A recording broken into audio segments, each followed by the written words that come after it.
ये बिरहा बड़ी रोमांटिक बिरहा बा कृष्णा भैया। यह बिरहा से जितना नौजवान भाई लोग मजा पाई हैं उससे 3 गुना हाई चाचा दादा लोग मजा पा जाई हैं। बिरहा जैसे जैसे बढ़ी वैसे वैसे बिरहा में रस गढ़ात जाई। लेकिन आप लोगन के ध्यान भटके ना। ए हमार माई बहन लोग, ए भौजाई, ए अरे दादा हम तो अपने बिरादरी से परेशान है ला। यही से तोहर बिरादरी लातो भैया बहुत खा ले। तोहर बिरादरी तो उपवास करे ले कबो कबो। हमार बिरादरी चप्पल हुआ एकदम देखा तो। बिरादरी का मतलब या हम कास्ट ना अपनावा लहिला। हम बताइला कृष्णा भैया ये धरती पर ढाई बिरादरी है बट कवन कवन नर नारी आधा ही जड़ा नर नारी और जेके लोग किन्नर कहला। भगवान की यहाँ से या तो लड़का पैदा हुई या तो लड़की। अगर लड़का ना हो लड़की ना हो तो जेके लोग कहला बीच में किन्नर। तो हम यह कहली कि हमार बिरादर नारी बिरादर पुरुष बिरादर ये लोगन का बिरादर।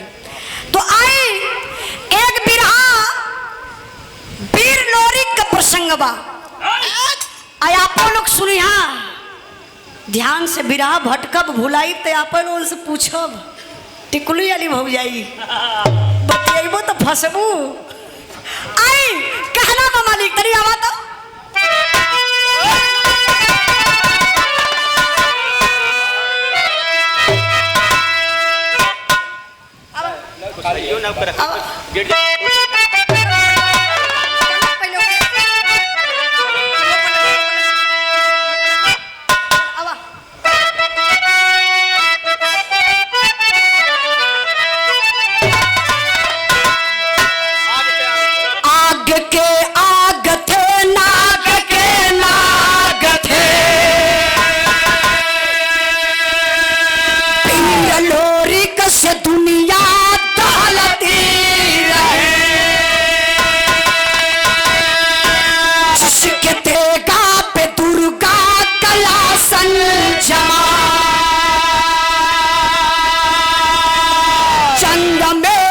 जवानी मचलती रहे।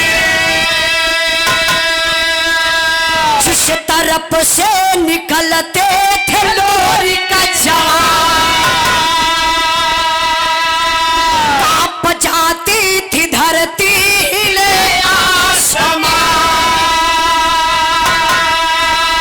अरे जिसके छाती में दम आग को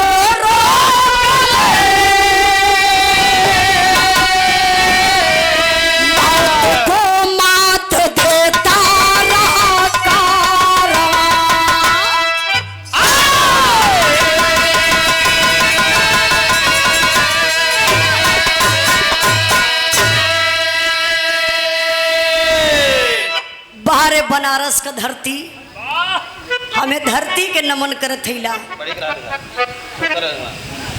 धरती बड़ा धर्मधारी धरती बा। कृष्णा भैया अगर केहू का जोड़ कहीं ना मिलल तो ये बनारस का धरती ऐसन बा कि ये धरती पर सबकर जोड़ रखल बा। चाहे वो अपने आप के लड़वैया हो, चाहे बहुत बड़ा गवैया हो, चाहे पॉकेट के मरवैया हो, सब भरल हो यहाँ। भैया इनका आवाज तनी कम करा तो कम करा एक जरूरत है ना हम भैया। आई जरा बिरहा पर आप लोग ध्यान दिए। अपने उत्तर प्रदेश जिला बलिया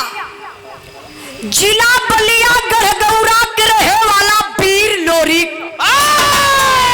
जगरे बाप का नाम बतावल गल बुढ़कुब्बे, माई का नाम बा खोइलन, बड़का भैया संवरू दादा।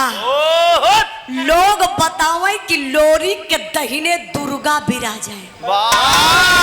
दहिने दुर्गा विराजा तो पाया बन सकती। अब पीछे से हनुमान जी चढ़े। अरे बोले के सहूर सिखिला। हनुमान जी चढ़े ना, हनुमान जी का साया 24 घंटा लोरी के ऊपर बनल रहे। एक बार का बात बा, यही बनारस के धरती पर होत का बा, गीत बड़ी बढ़िया लगल बा मालिक। तिरभुवन भैया जात हुआ का, अरे का 10 मिनट और रुका। अच्छा चलिए, हैप्पी जर्नी। आई कहना बा,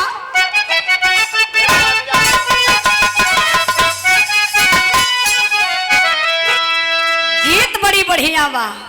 यह गीत के हमार माई बहन लोग गावेली। अच्छा तो देखा, जब आप लोग गावेलू तो हमान घबराइला,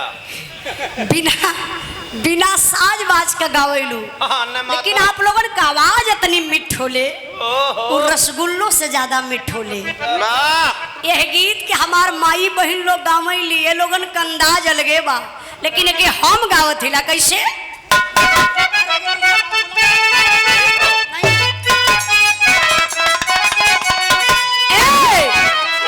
मोरे पिछुआ रवा सोनार के दुकानिया,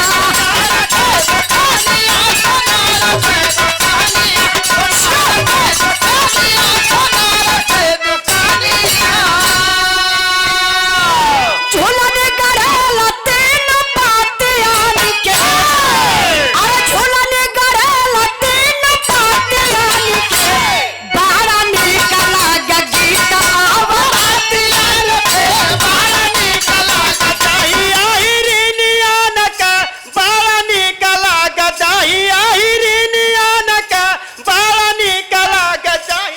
अरे तोरी वही दे हाँ? होश में इस सरवा भाई ना हिरन के बारे में ना जाना था का। रुमाल दा भैया, वो डरा गए भैया, ई के कहा था कि बड़ा निक लगत दही हिरनियन का। अच्छा तू हिरन का सम्मान करत हो कि बेइज्जती।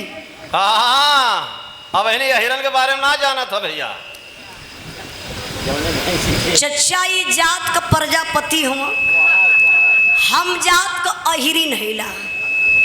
बात बनी कैसे, तब का आई अहिरे का खोपड़ी हो, अरे अब भेई के जूता मारी प्रजापति। तोहर कुल बर्तन गीला हो जाई। Please stand up. हाँ, खड़े हो जाओ साले।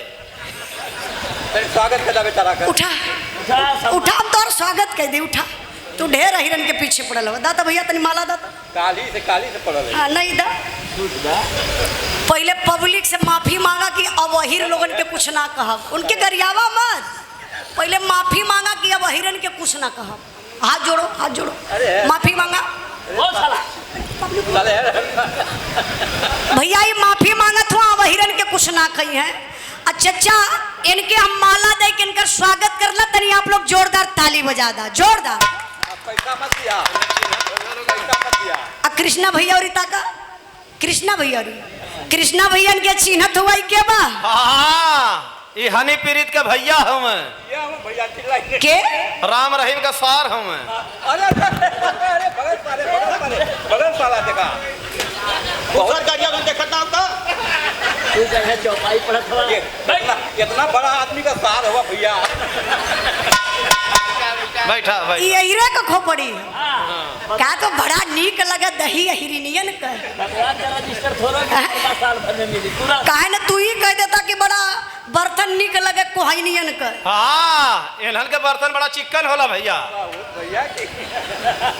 अच्छा भैया, हम पहले ही कदली की जात बिरादर का बात ना, ढाइये बिरादर हुआ, लेकिन तू ऐसा मत बोला कि जो हमके लगे, ठीक ना। अब सुधर जाई है।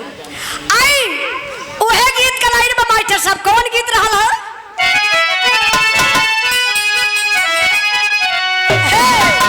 मोरे पिछुआ रवा सोनार के दुकानिया,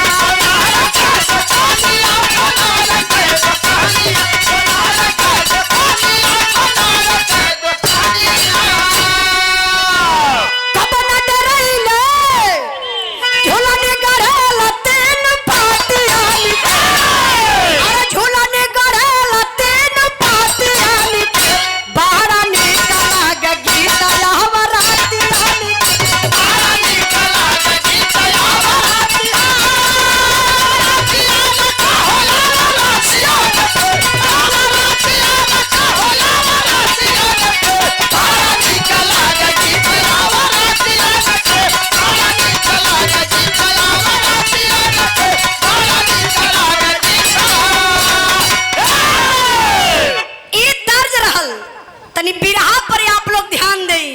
यही बनारस के धरती पर होत का बा मास्टर साहब बनल सारनाथ में कुदान के निशानिया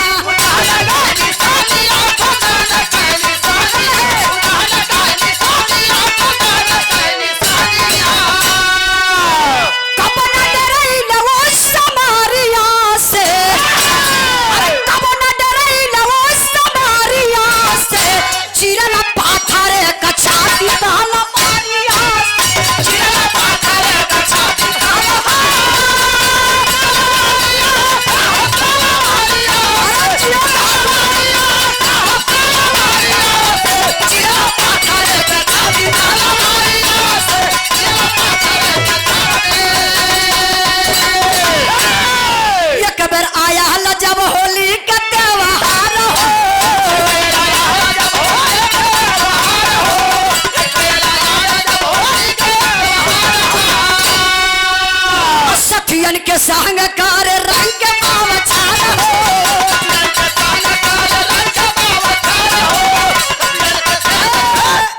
पावर ब्रेक एक बेर आया हल्ला जब होली के त्योहार हो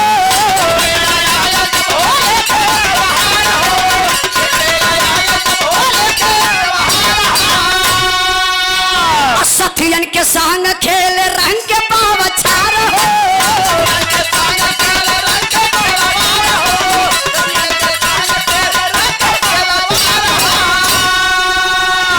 अरे रंग फेंक भारल पे चकारिया से अरे रंग फेंक भारल पे चकारिया से चिरल पाथर का छाती ताला मारिया चिरल पाथर का छाती ताला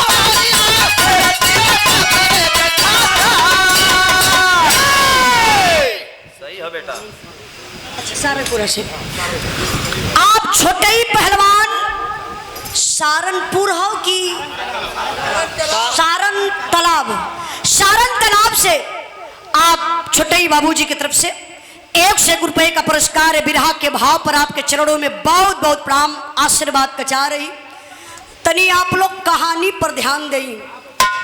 भैया भैया भैया बहुत मेहनत करत हुआ देखत है। बिरहा से ज्यादा ध्यान हम दोनों कलाकारन पर बा, पब्लिक पर बा। जिम्मेदार व्यक्ति हैं, बहुत अच्छा लग रहा है। तब का तो लोग पे ध्यान दिए तो कुछ मिली ना भैया। हाँ यो बात सही हो, विशेष ध्यान हमान के ऊपर रहे भैया। आए तरी बिरहा पर ध्यान नहीं। यही बनारस सारनाथ में एक बहुत बड़ा अखाड़ा बा और जवन अखाड़ा आज भी उपस्थित बा। आज भी पहलवान अखाड़ा पे लड़ेलन। यही बनारस में बाबू एक बार कुश्ती रखाइल, बड़े बड़े वीर यैलन लड़े बदे। अखाड़वा पे सब लड़िले, लेकिन वहाँ एक मुँह मांगल इनाम रखल रहल कि जे अखाड़ा का विजेता होई वही के बगलिया में एक लंबी सा चौड़ी सा कुदान रहे। अब वो कुदनिया के जो कूद जाई ओके विजेता मानल जाई। इना के जे अखाड़ा का जीत गल, अखाड़ा में विजेता हो गल, वह विजेता नहीं। अखाड़ा का विजेता फिर वो कुदान के कूदी, और जब वो कुदान के कूद के विजेता होई तो ओके विजेता मानल जाई, ओके मुंह मांगल इनाम दिहल जाई। बड़े बड़े वीर आयल हवन, निगोटा कसलन, अखाड़ा पे चढ़ जात हुआ, लड़ जात हुआ। लेकिन जब नंबर आया लोरी का बाबू, निगोटा लोरी कसलें ऐसे ही ताली दहलन, और जंघा पे ताली दे के हाथ मिलौले पहलवान से पहुंच गए अखाड़ा में। जवन 15 मिनट का कुश्ती ओके लोरी 3 मिनट में फाइनल कर डाले। अब लगल सभा में ताली, अरे जियो रे लोरी, लोरी कमाल कर गईलन। अच्छा तो लोरी के जब विजेता हो गईले तो अब उनकर जवन बा मिजाज एक अलग तरीके का बन गई। और समनवा रहल होली का त्योहार। लोरी कल हर साल को होली तो अपने गांव में खेलली, लेकिन यदा पारी चल बगल के गांव में होली खेले। अच्छा, बगल का गांव कौन बा? कुसमापुर, जहां का राजा सहदेव जेकरे बिटिया का नाम बाबू बतावल गयल चनवा। चनवा वही छत्ते पे चढ़ी के बार यापन ऐसे कंघी करत रहल। यहाँ से लोरी चलल हम होली खेले बदे तो होत का बा तर्ज बड़ी बढ़िया बा।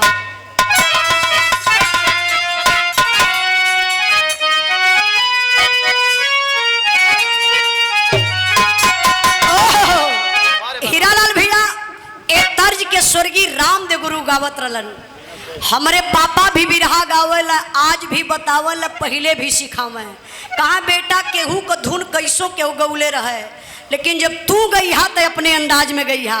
ये हमार अंदाज बा कैसे, क्या बात वही तो स्वर्गीय रामदेव गुरु का तर्ज बा। कहा था जब से तोहर पैदाइश न रहल तब से धुन के सुनत हमान चली अवत बानी। ई कभो ना पुरान होई, मजेदार धुन बा। अब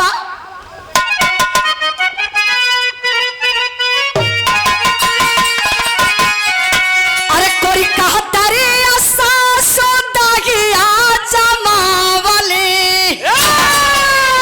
अरे कोई कहता रे सासो दागिया जमावले, अमृत डालले जो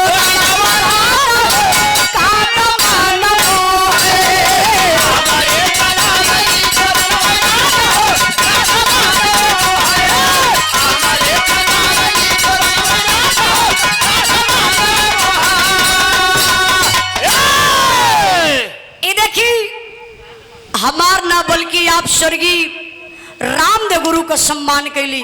वाह, ये पैसा ले जा हमार रामदेव गुरु घरे देव। बारे तौगर मरद वाह, अब तोहरो भेदवा हम बतवही खोई का। ए भाव पर सम्मान के लिए आप हीरालाल यादव जी आपके तरफ से ए हाँ अब की बार जोड़ जाड़ के धले होंगे। अरे भैया काहो भैया, ए भैया तनी हट जाता, बहुत बढ़िया है, संभारत रही हमके कहे के न पड़े। तब का ठेवनिया चलावत हो, आप कौन दिक्कत है? ठेवनिया के चलावत हुआ, मशीन इतनी बढ़िया बा। चलावे वाला कमजोर पड़ जाता हूँ। ई मशीन एगो बा, चलवैया कई जने बाटा? दो जने। अब उनकर मशीन पूरे गांव चलवा तो हंसे का मतलब? हाँ यो बात सही है, मशीन उनकर ये केहू से भी चलवा सकल, लेकिन बढ़िया चलावत हुआ। Very good. ये देखिए हीरालाल यादव जी की तरफ से पुनः 501 रुपए का पुरस्कार, बहुत बहुत प्रणाम, आशीर्वाद कचा रही। आए तरे बिरहा पर ध्यान दई, भाव का बा मास्टर साहब।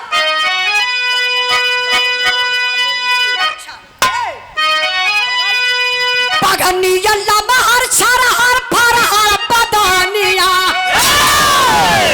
पगनिया लमहर छरहर फरहर पदानिया, ऐसा गरज लेके पीछे कलिया लोरी खो, ऐसा गरज खोरो से, ऐसा गरज लेके पीछे कलिया लोरी खो, ऐसा गरज खोरो से, ऐसा गरज लेके पीछे कलिया लोरी खो, ऐसा गरज खोरो से। खेलत खेलत बगल गौआ में आइला, रंग डाला चनवा रंग भई में भीग गइला,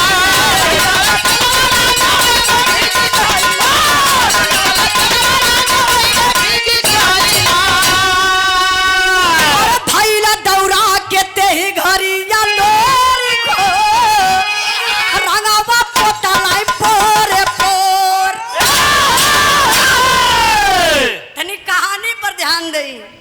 लोरी चलल हवे बगल के गांव कुसमापुर में होली खेले बदे। कुसमापुर का राजा सहदेव जेकरे बिटिया का नाम रहल चनवा। चनवा वही छत पे चढ़ के बाबू बतौली ना कैसे बरवा अपन कंघी करत रहल। यहाँ से लोरी के 5-6 गो लवंडन के साथे झूमत का चलत हमें।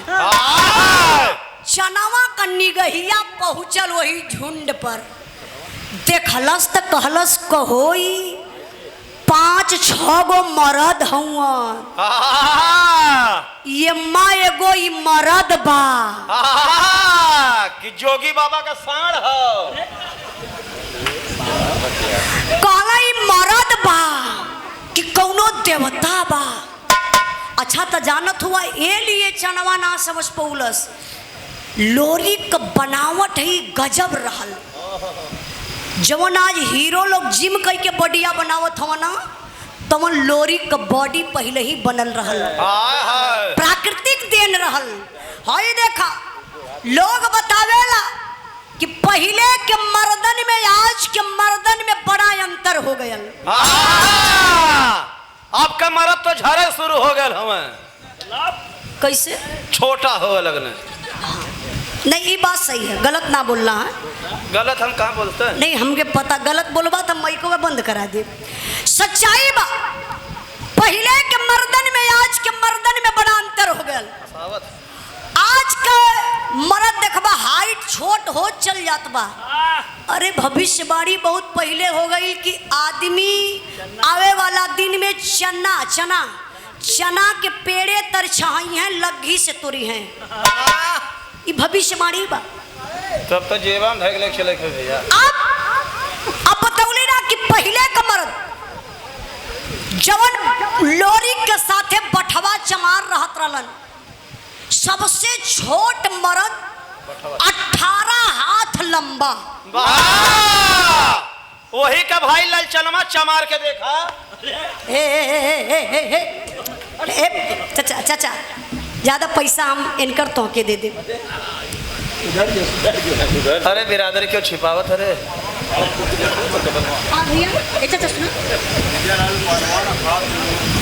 अच्छा भैया लाल पहलवान अखाड़ा 2 नंबर। अच्छा 2 नंबर जोड़ी फेरवा। बहुत बहुत पहलवान जी के प्रणाम। ए पहलवानी गीत पर 200 रुपए का पुरस्कार देके आप सम्मान किलन। बहुत बहुत प्रणाम, आशीर्वाद का चाह रही। अब बिरहा पर ध्यान दई। बठवा चमार सबसे छोट मर्द 18 हाथ लंबा। अच्छा आप लोग सोचा कि लोरिक सबसे लंबा मर्द रहलन, तो लोरिक का लंबाई कितनी रहल होई? 18 दूनी 36 हाथ। हाँ, इंची टेप लेके गला ना पे लोग लोरिकी गावे वाला चाचा लोग बतावन, दादा लोग बतावन कि लोरी का लंबाई रहल 20-25 हाथ लंबा। गजब न हो। आज अगर केहू का कितनो लंबाई बात हमके लगत बा कि 7 फीट से ऊपर के हुए ना हुई। पूरे ऑल इंडिया का बात करत बनी, मुश्किल है कि 7 फीट से ऊपर के हो। अब लोरी का बनावट बड़ी गजब बा। 20-25 हाथ लंबा मर्द, पहाड़ जैसन चौड़ी छाती, चढ़ल मुसुक, टूटल कान, ऐंठल गर्दन, मोटे मोटे जंघा,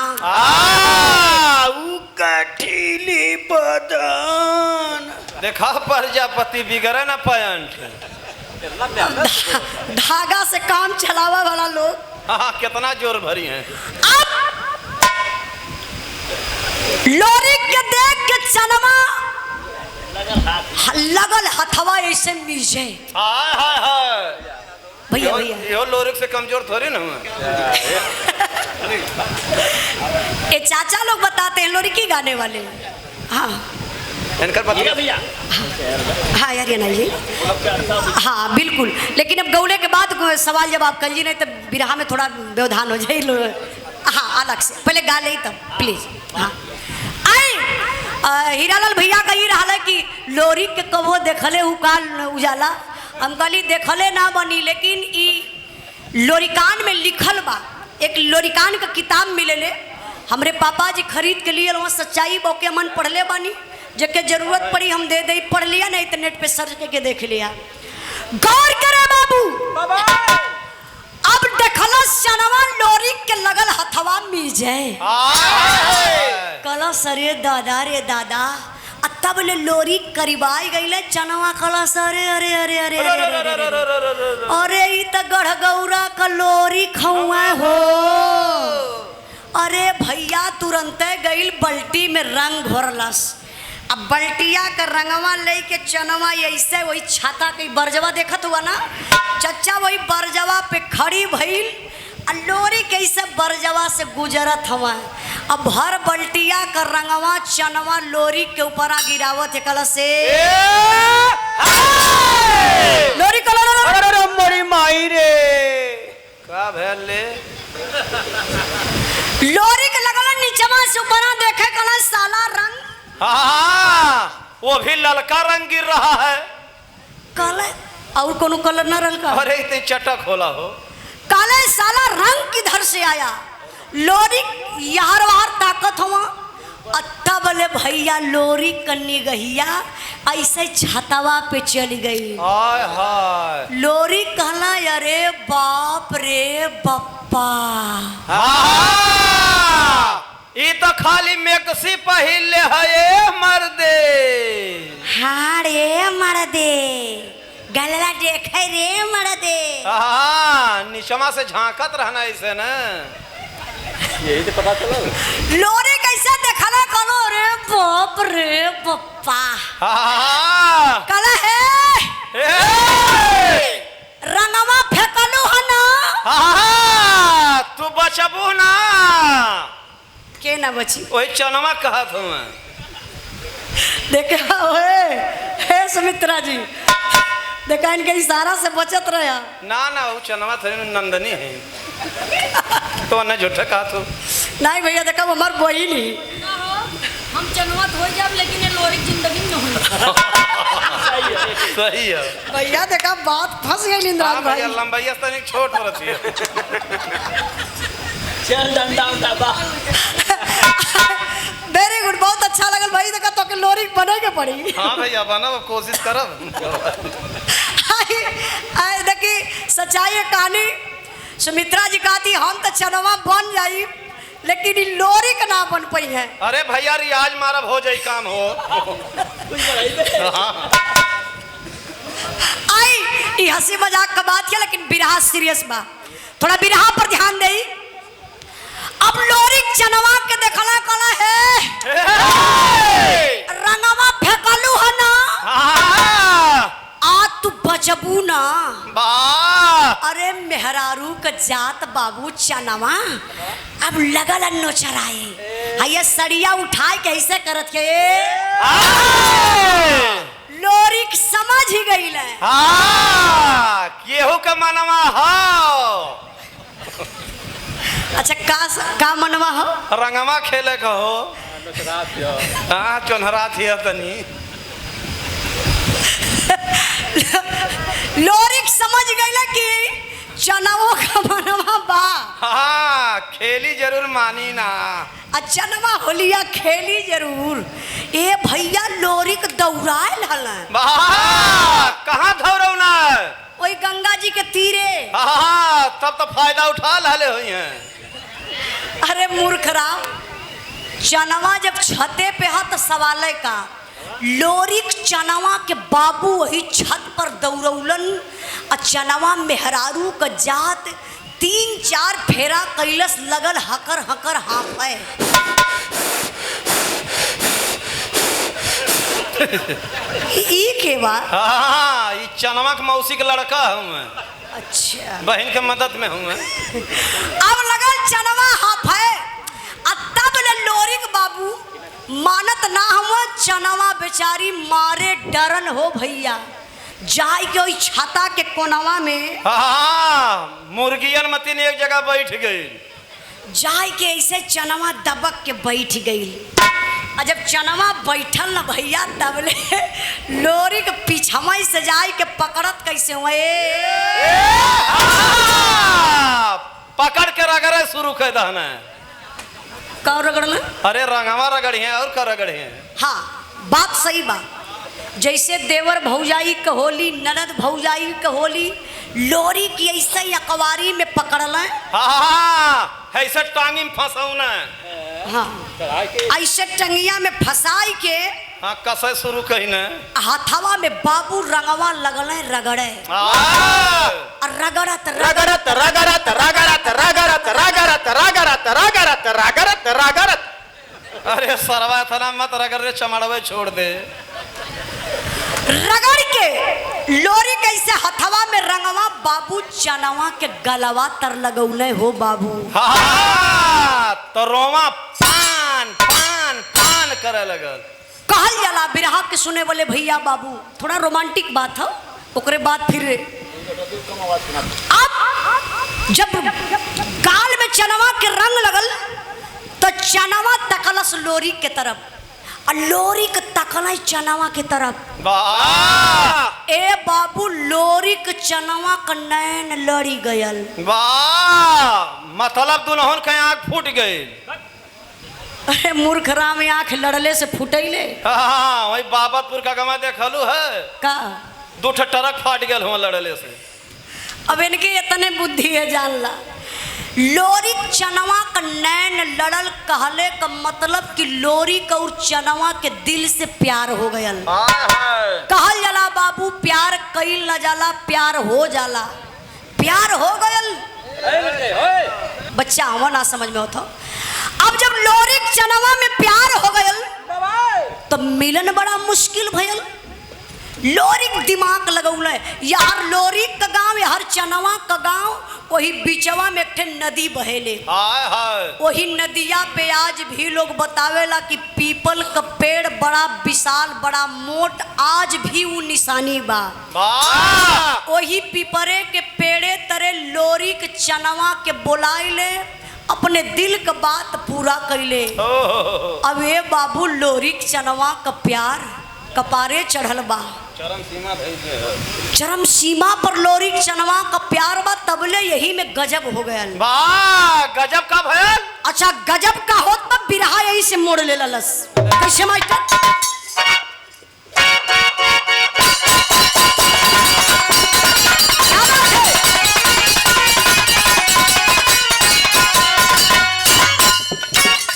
हम हाई मजनू के यार प्यार सिखलाए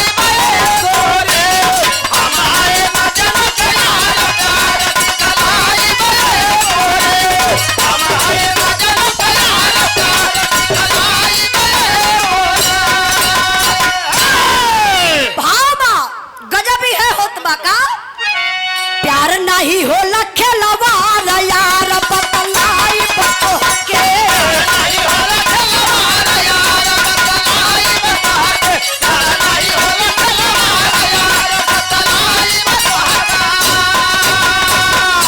मंजरी मिलल बतो के दिहल इंसान के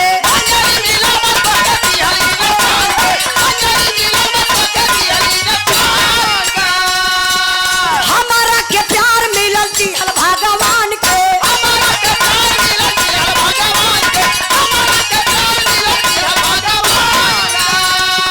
जीत होई होई के दरहार यार बतलाई बतो के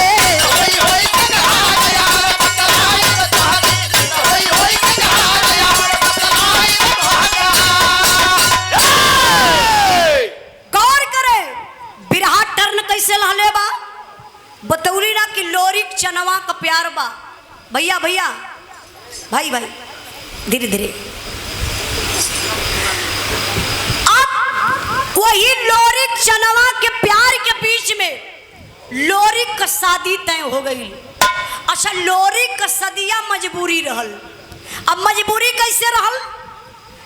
अगोरी खास कर रहने वाला जो सोनभद्र में पड़ता है अगोरी खास कर रहने वाला एक राजा जिसका नाम बताया गया बाबू राजा मुलागित। ओ इतना बड़ा अय्यासी राजा था। आसाराम का भाई रहल का सरवा। हाँ बहुत बड़ा अय्यासी राजा था। किसी भी कास्ट की बहन बेटी पैदा होती थी वो चाहे हीरे का रहे चाहे मुसलमान का रहे चाहे गड़ेरिया का धरिकार का कोई का बिटिया रहे पैदा हो गई तो रजवा का नियत खराब हो जा। एगो धागा भेजवाए के वही बिटिया के कलैया में बधवाई दे। कब? वही सौरिये में। अच्छा धागवा ये लिए वो रजवा बंधवावे कि जौने दिने बिटिया सयान होई एकर बिया होई सबसे पहले एकर इज्जत हम लूटब, ओकरे बाद ही अपने घरे ससुराल जाई। ए बाबू, अगोरी खास के लोग परेशान हैं। वही अगोरी खास का रहने वाला मंगल माहर, एक व्यक्ति जिसका नाम बताया गया मंगल माहर। मंगल माहर के बिटिया का नाम रहल मंजरी। मंजरी बड़ी सुंदर बा। अब पपियवा राजा मंजरी के भी कलाई में धागा बंधले बा। मंजरी सयान हो गई बाटी, सोचत बा कि अब मंजरी का बिया होखई वाला बा, एकर इज्जत लुटाई। हाय हाय हाय। लेकिन ए बाबू, बिरहा के सुनने वाले भैया बाबू जरा गौर करिएगा, का गरीबे के बिटिया का इज्जत ना होले? जितनी इज्जत अमीर के बिटिया का बा, उससे कहीं कई गुना ज्यादा एक गरीब के बिटियन का इज्जत होला। बड़े मान सम्मान से आप लोग अपने बहन बेटी के रखीला, बड़े मान सम्मान से आप लोग शादी विवाह करीला। अब अगोरी खास के सारे लोग परेशान हैं। मंगल माहर सोचत हो कि बिटिया सयान हो गई, बियाह करबे रजवा इज्जत लूट लई, ई बाप कैसे जीही, जियत जी हमके नरक हो जाई। रिश्ता ले के बाबू ढूंढे लगले मंगल माहर, केहू तैयार ना भयल। ए लिए कोई तैयार ना भयल। मंगल माहर का एक शर्त रहल, हमारे बिटिया से शादी उहे स्वीकार करी जे राजा मुलागिस से लड़ाई लड़ के डोला के सुरक्षित लेके जाई। जान बचे लाखों पाए, जिंदगी रही तो बड़ा शादी विवाह होई, खे जाई राजा बा, खे विरोध करी गर्दनिया कटवा लई।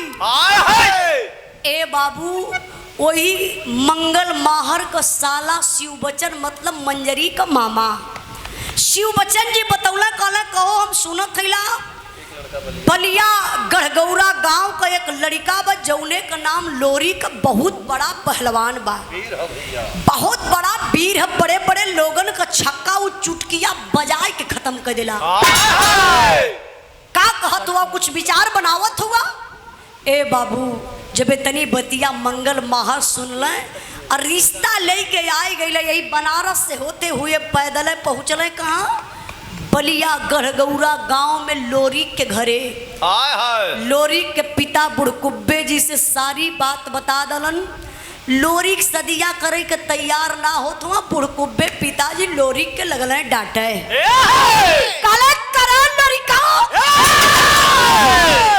जवानी कौने काम के रे, कौन सा राजा है जवन केहू के बहिन बिटिया का इज्जत ना छोड़त बा, करले स्वीकार शादी। गाँव में आए के लोरी सदिया स्वीकार करल। अब आ गल कहानी शार्ट में समझी, टाइम आ गई शादी के। लोरी बारात ले के बाबू गढ़गौरा से पहुँचले कहाँ, अगोरी खास में। सदिया बड़े प्रेम से भइल, लेकिन सुबहिया का जब विदैया होत बा ते धरती पे चुगुलन का कमी ना बा। लड़ावे वाला हर जगह हर महफिल में नारद होले। अब जा करके कोई बता देता है राजा मुलागिस से, मंजरी का डोला जात बा, कहाँ सुतल हुआ। ललकार दिया राजा मुलागिस, कलश करे कौने यही रे कमाई दूध पियवले बरे, जवानी डोला सुरक्षित लेके जाई। एक तरफ से बाबू राजा मुलागित का सेना, एक तरफ से लोरी। युद्ध छिड़ गयल, खच खच खच खच लगल, दोनों तरफ से गर्दन कटे। बारे लोरी को लड़ैया के जीत गईलन। डोलवा उठौले अइले कहाँ, मारकुंडी पहाड़ी। अक्सर ड्राइवर भाई लोग जात रहल हैं, बनारस से बहुत दूर ना कृष्णा भैया। हाँ, वीर लोरी पत्थर, सही बतौला भैया। वही मारकुंडी पहाड़िया पर पहले वीर लोरी पत्थर ना रहल, मारकुंडी पहाड़ी ओकर नाम बा। वही पहाड़िया पर डोलवा के लोरी के रखल मंजरी, वही डोलवे में से कहली पति देव, हमरे नैहरे कई पहिला डोला बा जवन सुरक्षित जात बा। आज तक केहू के बहिन बिटिया का इज्जत ही रजवा छोड़ले ना बा। एक काम करा, हमरे नैहरे में कोनो ऐसा निशानी दे दा जवन आवे वाला दिन में तोहके याद लोग करी। बारे वीर लोरी निकाल लिए तलवार। बहुत विशाल पत्थर है, मरला वही पत्थरा पर बाबू, पत्थरा 2 टुकड़ा में हो गया। कोई काल्पनिक कहानी नहीं, आप लोग नेट पे सर्च करके देख सकते हैं। आजकल तो सोशल मीडिया का जमाना है। मंजरी 5 जगह वही सेनुरे से पत्थरा के टीक दहली। बतावे ला लोग कि बारिश के महीना में आज भी लगेला कि ताजा सिंदूर कोई टीक के जाता। डोलवा ले के लोरी कैले कहाँ? वापिस अपने घरे गढ़गौरा गांव में। नात रिश्तेदार बहिन जुटले हुए, तब ले ये बाबू पता के चलल चनवा के जौन प्यार करत रहा लोरिक से। कहलस कहो ई ममवा प्यार कैलस हमसे, आई बियाह कलस मंजरी से। का मंजरी हमसे ज्यादा सुंदर बा का? इस सवतिया घर में रही कैसे? संदेशा भेजवाई के बाबू लोरी के चनवा वही पिपरे के पेड़े तर बलौलस। अब बोलाई के कहलस का मास्टर साहब,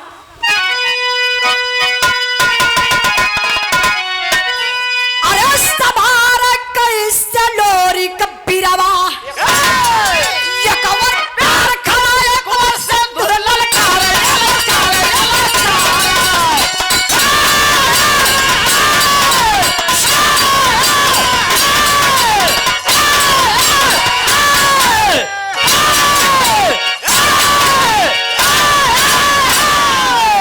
झंखे लोरी का नौजवान जन्म भर मुस्का, झंखे लोरी का नौजवान जन्म भर मुस्का। बाराबंकी अकबाल ये मार के हाथ, बाराबंकी अकबाल ये मार के हाथ, यार हो ये मार के हाथ, बाराबंकी अकबाल ये मार के हाथ, बाराबंकी अकबाल ये मार के हाथ। आई सुहाग वाली रात सूत जा मजरी के, आई सुहाग वाली रात सूत जा मजरी के बाद जाला दुल्हन के सौगात रतिया प्यार के हंसे। जाला दुल्हन के सौगात रतिया प्यार के हाथ, हो रतिया प्यार के हाथ, हो रतिया प्यार के हाथ। जाला दुल्हन के सौगात रतिया प्यार के हाथ, जाला दुल्हन के सौगात रतिया प्यार के हाथ। गौर करिए बाबू, शनवा लोरी के बलौलस वही पिपरे के पेड़े तरे। कलश का हो बड़का प्यार करे वाला बनत रला, हम तो दिल से प्यार कैले रली। कोनो कागज का टुकड़ा ना बाकी के फाड़ के डस्टबिन में फेंक दा। भगवान का दिहल गिफ्ट ई प्यार हमार तोहर बा। बड़ा जिए मरे के कसम खात रला, सच्चा प्यार करीला। आज तो प्यार का ताकत दिखा दला ना। हाय हाय समाज का दिहल मंजरी बा। सुना हमारा बात, हमारे तोहरे प्यार का परीक्षा हुई। हो आ ये परीक्षा में जानत हुआ का करे के पड़ी? यही पिपरे के पेड़े के साक्षी माना। काहे कि जब भी मिलला तो यही पिपरे के पेड़े तरे मिलला। भोर में अगर हमसे पहले बहादुर भाई उसका रंग चुप करा बता नहीं तो भैया तनी शांत रहा। टीका वाला भैया मना कर दल बोल के कालस चनवा सुना, अगर भोर में हमसे पहले आ जाइया ना तो आए के यही पिपरे के पेड़े पर अपने यही तलवार से वीरता दिखा दिया। 5 जगह यही पिपरा के पेड़वा में निशान कर दिया। जीत जइहा बाजी, जवन कहबा तवन मान लेबे। लेकिन सुना, अगर तुह से पहले हम आ जाई तो ही पिपरे के पेड़े के 5 जगह सेनुरे से टीक देवे। अगर हम बाजी जीत जाओ तो जवन हम कहब तवन तोहके माने के पड़ी। ए बाबू, लोरी खथवा लगलन नीचे, दलदल में फंस गईलन। एक तरफ प्रेमिका, एक तरफ दुल्हन बा। अभी जाए के हर लोरी के समझ में ना आवत बा। सुहाग वाली रात बा, रात का टाइम बे बाबू। लोरी गईले घरे 12 बजे तक तक जागत रहलन। काहे से उनके टेंशन बा कि हमके बाजी जीते के बा। लेकिन जब 12 से 1 बजल तो लोरी के नींद आई गई। और जब लोरी के नींद आ गई तो भोरहरिया का 4 बज गल। नींद टूटल, लोरी के देखल कहना साला 4 बज गल, लगत बा कि बजिया हार जब का। अब देखल कि दुल्हनिया मंजरी सूतल है, एगो चादरा ओढ़ाई के और सीढ़ी लगौले वही अंगना में। अब बाबू खपरैला पकड़ ले बहरे आई गए। अंदर से दरवाजा बंद बा और बाहर से निकल गई और तलवार लेके पहुँचल कहाँ, वही पीपरे के पेड़े तरे। लोरी पोजीशन बनावत हम कि एक बार में मरब, यही पीपरे के पेड़े में निशान कर देवे। बाबू जब वही पीपल के पेड़ में निशान करे चल रहे, मोटका पीपरा का जौन पेड़वा बा वही पेड़वा के सट के चपक के चनवा खड़ी रहा। तबले पिछमय से जाई के लोरी का कलाई पकड़लस। अब पकड़ के लोरी का कलाई कलस है, जो नहाय के आओ के नहाई के आई? वही लोरी के कहत हियो। काहे बदे? कहले बिना नहले पीपर ना छुए के। काहे? सुहाग रात वाला कपड़ा पहले रहने। ओ भैया हमके इतनी जानकारी ना हो। गंदा कपड़ा पहले रहने। नहीं हमके जानकारी ना, इनके हो सके पढ़ले उड़ले हुआ तो जानकारी रखा ना लोगन। अब चनवा लोरी का कलाई पकड़ ले बा, कहलस का बुझत हुआ, आइला है पिपरे के पेड़े में निशान करे, बाजी जीते आल हुआ। सुना हमार बात, बड़ी ऊंची बात चनवा कहत बा। मास्टर साहब का कहले बा?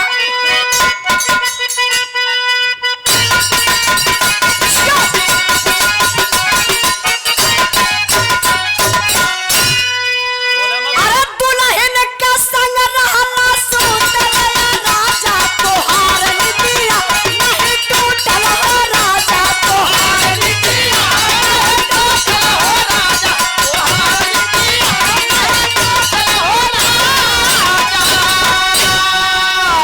अरे दुल्हन के संग मजा लुटला तू घरे। सुना, अरे दुल्हन के संग मजा लुटला तू घरे, रतिया बीतल मोर पीपरवई के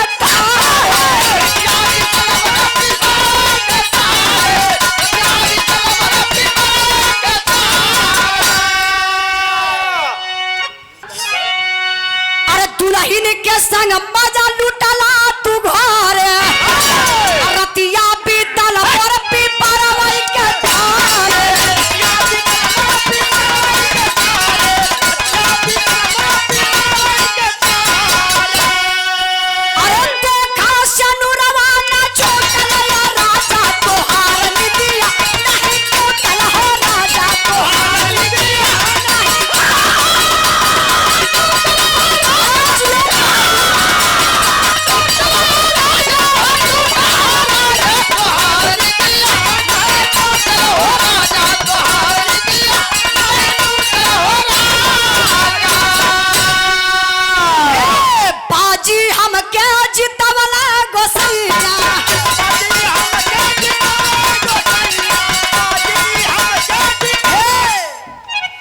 देखिला भैया चल गए तो पहले बोल दे हमारे विनोद भैया। क्या बात है, बहुत बहुत धन्यवाद विनोद भैया। कुछ भी हो लेकिन दिल का बहुत अच्छा इंसान हुआ। जब भी फरमाइश करत रहना तो देविए गीत के, और कोई क्यों दूसर रात जान तो क्या कहते हैं, ये उजाला तनी गावर लहंगा उठा दे तोहर रिमोट से। हाँ, लेकिन बहुत बहुत दिल से धन्यवाद। ऐसा अगर सोच सबकर हो जा तो समाज हमारे बिगड़बे ना करे, ऐसी सोच होनी चाहिए। आप बुद्धू सरदार जी, पंचकोशी मन्नू, अच्छा मन्नू सरदार, अक्था चौराहा से सरदार जी तरफ आप मन्नू सरदार जी, चाचा सही गलत होता? अच्छा, मन्नू सरदार चाचा जी की तरफ से अगर चाचा हमारे बोले में गलती हो जाई तया के अपन पैसा ले जाया, कहे पैसा ले जाइए अब तुरंत सही हो जाए। चाचा जी की तरफ से 200 रुपए का पुरस्कार आपके चरणों में बहुत बहुत प्रणाम, आशीर्वाद का चाह रही। सब भाई लोगों के नमस्ते प्रणाम। तनी बिरहा पर ध्यान दें। अब चनवा कला सुना, सुहाग वाली रात रहल है, तू तो गैला दुल्हन के साथे मौज मस्ती कैला, तनी हमरे दिलवा से पूछा। हाय हाय हाय। हम प्यार कैले रहली, रतिया भरे ई पिपरा के पेड़वा तर रह गईली, आ तोहसे पहले आई के देखा ई पिपरे के पेड़े के 5 जगह सेनुरे से टीक धली। सुना ई बजिया जीतनी कैसे, चनवा बतावत बका। ए अरे बाजी हम के जितवले गोसैया, हमारा के लेके पोरब चला सैया,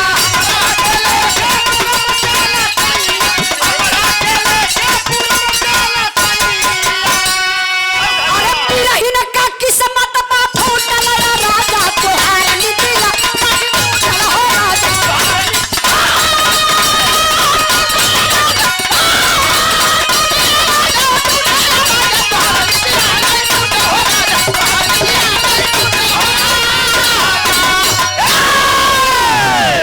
चनवा गला सुना, सच्चे दिल से प्यार कैले रहली, बाजी जीत गईली, तो के छोड़ब ना। इहे कलैया पकड़लस, अब पूरब लेके जात बा। तबले ये बाबू लोरी के याद आएगल मंजरी के। हाय हाय। मंजरी के बुझत है आप लोग ना, बियाह के लिए अपने दुल्हन के याद आयल। नई नवेली दुल्हन वही सदिये भई सुहाग रतिये मनौली, और दुल्हन के छोड़ के कैसे चल जाई। चनवा से कहले कि तनी सजाई अपने मंजरी दुल्हन से मिल नहीं। चनवा याग बबूला हो गई, कलस का समझत हुआ। एक रात मिल रहा है बहुत हो, एक रात मिलला ना बहुत कैला, लेकिन अगर अब मिले कहबा यही तलवारिया से पकड़ के हचाक दिना काट ले। का काट ले, वह गर्दनमा कहा थी। कहला अगर अब मिले कहबा तो हमसे बुरा के होना हुई, लेकिन कहते सुनते चनवा तैयार भइल। अच्छा तैयार कैसे भइल, कहला लोरिक से देखा हम चलब, तोरे साथे चलब, हम वही बहरे खड़ी रहबे, और तू जइहा अंदर मंजरी से मिल लिहा। ए बाबू बहरे चनवा खड़ी बा, अंदर लोरिक गईले मंजरी से मिलत हवा। इहे कहत हवा कि प्यारी मैं वचन हार चुका हूँ, जा रहा हूँ पूरब, चनवा लेके जात बा, मान मर्यादा के बचाए के रखिया, याद में हमर रखिया, तो उसे मिले जरूर आई। तब ले भैया दुल्हनिया जब ई बतिया सुनलस हो बाबू, झरझर झरझर आँख से आंसू चनवा ओ मंजरी के चलत बा। लोरी अपने आप के रोवत हवे, मंजरी अपने आप के, तो लोरी की अपने आप के रोवत हवे।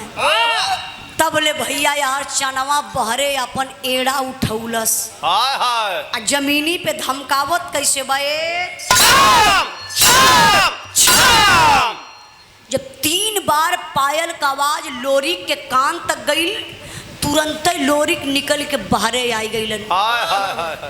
अब फिर चनवा यह कलाई पकड़लस बाबू ले के जात बा। वही बगलिया में हो संवरू दादा लोरिक का बड़का भैया, गैयन के चारा चलावे रहलन। आ तब ले लोरिक का निगहिया बड़के भैया पर गई, मतलब संवरू दादा पर। चाय वाला भैया, ए चाय वाला भैया 2 मिनट रुक जा, बीरन एकदम आखिरी होखे वाला बा, थोड़ा से चाचा बड़े ध्यान से सुनत ना, ध्यान भटक जाई चाय के पियाई में। काहे से जानत हो, सुनवैया कबो कबो ऐसन मिले ना, विरामन रोज गाइला, लेकिन सुनवैया रोज ना मिलता है। तो चाय वाला भैया तनी से हट जा, अब पिया 2 मिनट के बाद। चाचा बुरा मत मनिया कि उजलवा चाहिए कि मने करत हियो। हाँ, जब वो लोग गए हैं तब भी आया। हाँ गुरुजी अब मने ना करतला, 10 मिनट के बाद। भैया चाय वाला भैया यार आजा पीछे आई। ए हमार बिरहवा कहाँ पहुँचल रही है, 1 मिनट देखी कितना लोग ध्यान से सुनत हवा। बिरहा कहाँ रहा, केहू जने मत बताइए, आप लोग बताओ। बड़के बाबू के हैं। ओ भैया क्या बात है, क्या भैया बतौला है, दिल से बहुत बहुत धन्यवाद भैया। कहाँ तो बड़के बाबू की यहाँ बिरहवा पहुँचली है, समरू दादा के हैं। समरू दादा की यहाँ, बहुत अच्छे। समरू दादा गैयर के चारा चलावत हुए, तब ने लोरी के जाय के समरू दादा का पैरवा से छुअत हुए। जिया बाहरे समरू का सार जब पैरवा छुअल समरू दादा एक बेरी चनवा के देखा एक बेरी लोरी के देखा कहला करे लोरी का एक पे एक फ्री आयल है का रे खरे ई कवन बारे हाँ चिन्हात ना है का बोल बोल बोल ई कवन बा कहाँ से ले आइले तो समरू दादा का कहा था अरे सॉरी लोरी का था दादा यही इलाहाबाद से लिया दादा यह चनवा बा यही से मोहब्बत करत रहली यही से प्यार करत रहली बाजी हार गईली लेके पूरब जाती हो समरू दादा कहला करे लोरी का पूरब तो ना आ जाती है रे करे लोरी का ते का समझत रे कुल मान मर्यादा के मिट्टी में मिला दले समरू दादा लगलन झरझर झरझर रोवे अच्छा रोवत कैसे हुए हमरे बिरहा में ही लड़की का भाव जो पहले का पुरनिया दादा लोग कृष्णा भैया बिना साज बाज के काने में अंगूरी डाल के गावत रहलन इन लड़की का भाव नहीं बा मास्टर साहब साज बाज पर कैसे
पियवली हो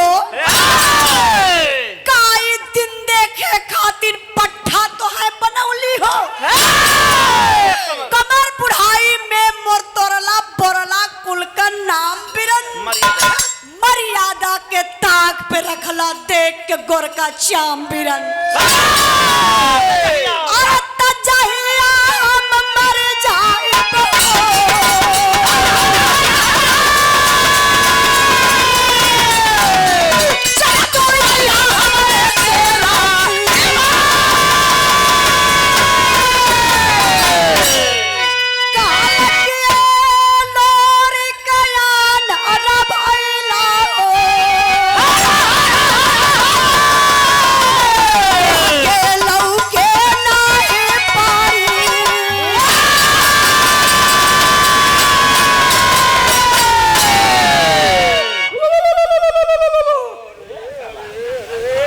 देखा हम गावत हैला तो कुछ लोग भाई के दर्द में रोवत भी हवा ई होली खेले बैठल हम अरे मूर्ख राम भाव को समझो भाव को भाव समझा एक भाई से भाई का दूरी होत बा आज बड़ी दर्द बा समरू दादा के लगल रोवे कल खरे लोरिका गैया के दुहली तन को पानी ना मिलौली तो के हम वैसे दूध अब गए पियौली चमड़ा पर मर गईले खरे अब ये तोर बियाह भयल तो के चनवा लेके जात बा हमरे दुआरे का पानी के पीरे लोरी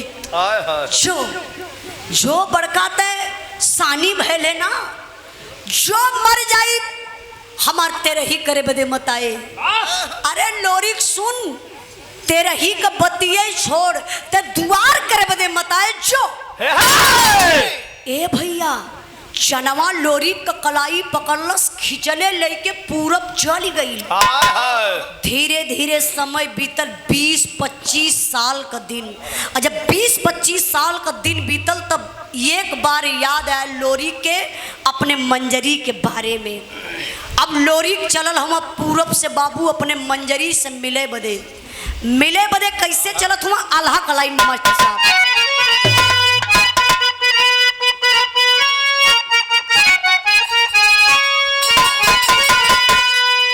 अरे घोड़ा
होखे वाली बा। 2 मिनट ऐसे ही आप लोग शांति और बनौले रही, आखिरी भाव जरूर समझी। लोरिक बाबू चलल हम पूरब से उड़न घोड़ा से। पहले के लोग बतावे कि घोड़न के पंख लगल रहे। अब वह पंखवा निकाल के हेलीकॉप्टर में लगा गए हो। हाँ, वही का इंजीनियर हो बैठे। हाँ, पहले के घोड़ा हो बतावे लोग कि उड़ के चले, भी बात भी करें। हाँ, लोग कहा कि उड़े भी बात भी करें, लेकिन कितना परिवर्तन कहाँ से आ गया बेकर संविक्षित अभी ना कह पाई। अब लोरिक उड़न घोड़ा से बाबू चललन, पूरे गांव का हाल चाल रहल। जब ये अपने अंगना के बीचों बीच अलन, एकदम पिरेक लहन घोड़न के कहाँ ब्रेक होला ये कक्का होला। तुम्हारी खानदान में क्यों चढ़ल तो जानत नीचे होला, नीचे होला। हाँ, ऐसे मारे जाला। ब्रेक भी होला, गेयर भी होला। हाँ, लोरी कोई अंगना ऐसा मेड़रात हुए अजोरिया रात बा। वही अंगनवा में मंजरी सूतल रहली। अब मंजरी के बगलिया में कौनो पट्ठा नौजवान मर्द सूतल बा। लोरी कोई ऊपरा से देखत हुआ कहले कहो ही तो मंजरी सूतल बा। आई मंजरी के बगलिया में कौनो पीर पट्ठा पहलवान सूतल बा। लोरिक समझ ना पौलन, कहला कहो हम तो मंजरी से कहले रहली कि मान मर्यादा के बचाए के रखिया। मंजरी हमरे जियत ई दूसरे के लेके सूतल बा। ई बर्दाश्त कैसे होई? लोरिक निकाल लिया तलवार, कहला सूतल दुनहुन का गर्दनिया काटब। तब तक बाबू आदि शक्ति दुर्गा मतारी प्रकट भइली, खींच के मरली एक तमाचा लोरी के। काली करे लोरी का करे पगला गईले कारे। लोरी कलमाई ना, हम पागल ना भल बनी तनी अंगनवा में देखा।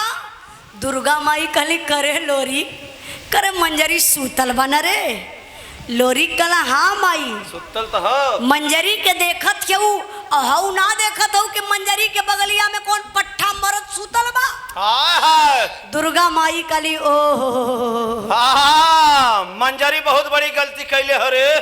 कौन गलती? ओके लुग्गा वाली मच्छरदानी लगा लेवे के चाहत रहल। हाँ, देखा इंजीनियर साहब रहला नहीं तो कई ठे सिया दले हो। अरे हमरे तो बतियन फंसे दे।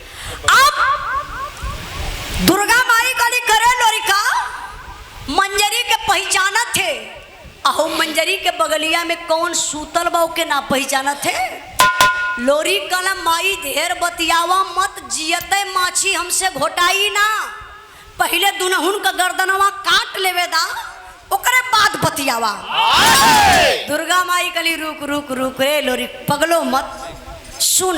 इहे न जानल चाहते कि मंजरी के बगल में के सूतल बा। लोरी कला हाँ माई। तब आदि शक्ति दुर्गा मतारी बतावत है कि लोरी के बगल में सूतल के रहल बिरहागला बढ़ावे बदई पुरस्कार ना। तुम्हें शराब देवे अल्लाह है खाई के जहर मर जाता छुट्टी हो जाता। हाँ, न जियता न व्यंग बोलता पागल कहीं का। हम कहत बनी चाची जी के तरफ से केकर मम्मी बतौलू भुला गई, भोला का मम्मी, भोला के मम्मी जी के तरफ से 100 रुपए का पुरस्कार। बहुत बहुत माता जी के चरणों में प्रणाम। सब भाई लोगों के नमस्ते प्रणाम। दिनेश, अच्छा, हमारे दिनेश भैया विशेषरगंज के धरती से सुंदर पुष्पहार और बिरहा के भाव पर खुश होकर के 200 रुपए का पुरस्कार देकर के सम्मान किए। भैया के बहुत बहुत प्रणाम, आशीर्वाद कचा रही। तनी बिरहा पर ध्यान दें। बिरहा का आखिरी भाव ये बाब सुनत हुआ कि भुला गिला?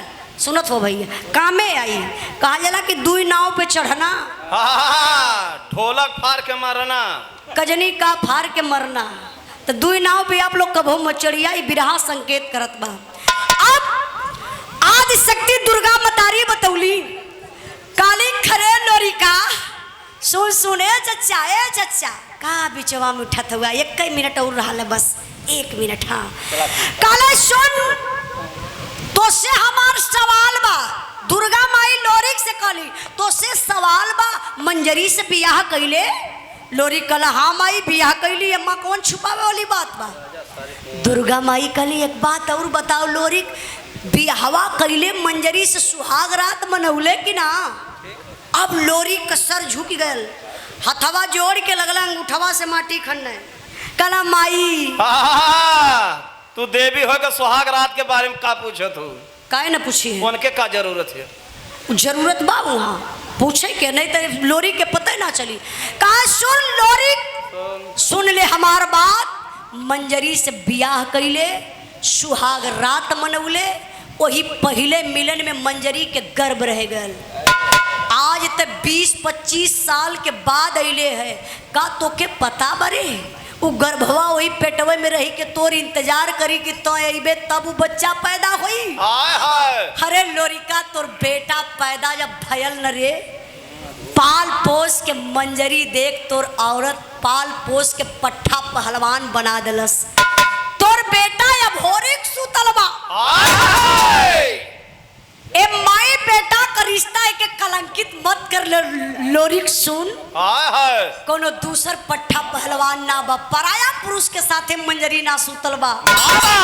अरे लोरिक का शरीरिया कांप गईल, अंदर से लोरिक हिल गईल है। हथवा जोड़ के कहला हे दुर्गा माई